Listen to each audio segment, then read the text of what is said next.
Hey, here we are. We're going through today's Healed Daily Power Principle. Now, when I hold up my Bible, man, jeez, look at this thing. You know, I got this thing in 1988. Look at this thing. That's Thrash. Yeah, it's been through a lot.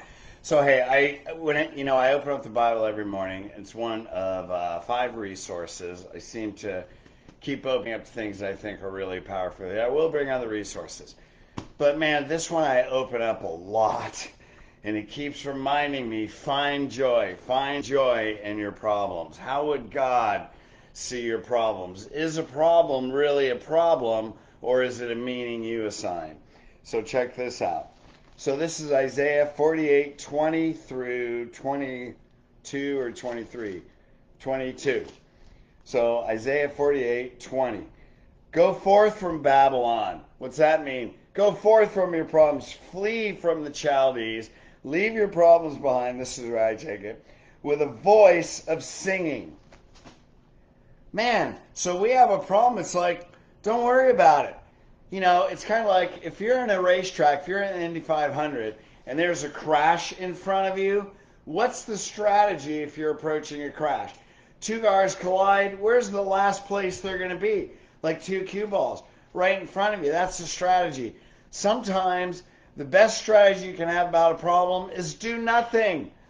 Give love to the problem. Catherine Ponder, Dynamic Laws of Prosperity, wrote a book, Catherine Minister. Every problem is a problem in love. If you solve that problem with love, the problem disappears. If you don't, the problem will stay until you do. Christian Minister. So look, flee with a voice of singing. Declare, proclaim this, utter it even to the end. The Lord has redeemed his servant Jacob.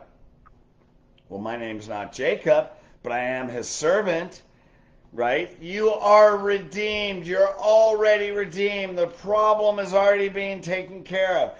So many times we try and solve a problem with the stressful mind that probably created the problem, and we just create another problem. How would God see it? Fly at 1,000 feet. Raise your consciousness. Put love into that problem, and then you realize you don't have a problem. I remind myself of this all the time, by the way. His redeemed servant Jacob, and they did not thirst. When he led them through the desert, he caused the waters to flow from the rock. So they're going through a desert. Moses taking them through the desert. God says, tap the rock. He taps it with a stick. Rock splits. Water gushes out. Everybody drinks. Later, going through the desert, God says, speak to the rock. Well, Moses, like most humans, well, I'm going to do what I already know. So he tapped the rock. Nothing's happened. Hey, God, what the heck's going on? God, if God was a smartass, dude, I didn't tell you top. Pay attention. Pay attention. Speak to the rock. Why? Because sometimes if you have a challenge, you don't use the same strategy that you did before. That's why we act according to the will of God, all the answer in front of us. But if we stay in a state of joy and of love, then we can hear the whispers.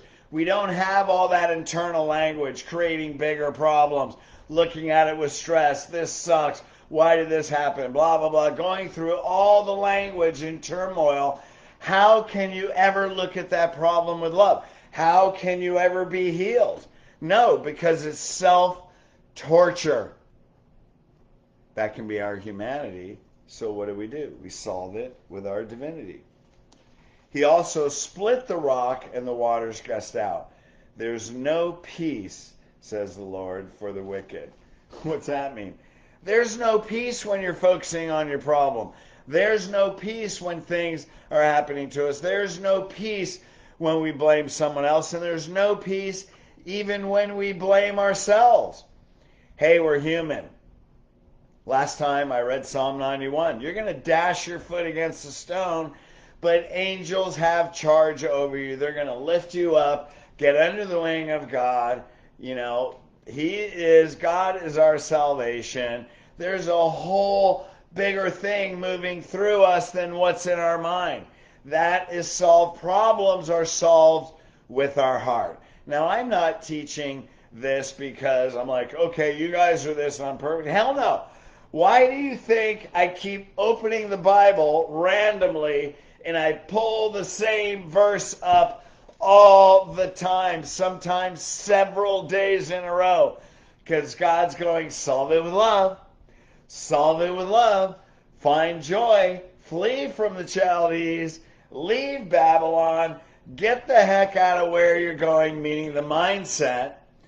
And now shout with joy. Shout with joy, and the walls will come crumbling down. So there you go. Love your problems. Bathe them in love. Take the lesson you're supposed to learn. Love it as your own spiritual evolution. God, when I learn this, what level will I evolve to? And then you learn to solve everything with love. That's bringing heaven to earth. That's why Jesus came, regardless of your religion. He was on the cross and he said, forgive them. Don't you find that fascinating? What a great example. So anyway, love you guys. Let's pour love into everything. Let's change what we see. See through the eyes of God, and then you'll bring heaven to earth. All right, love you guys. Peace.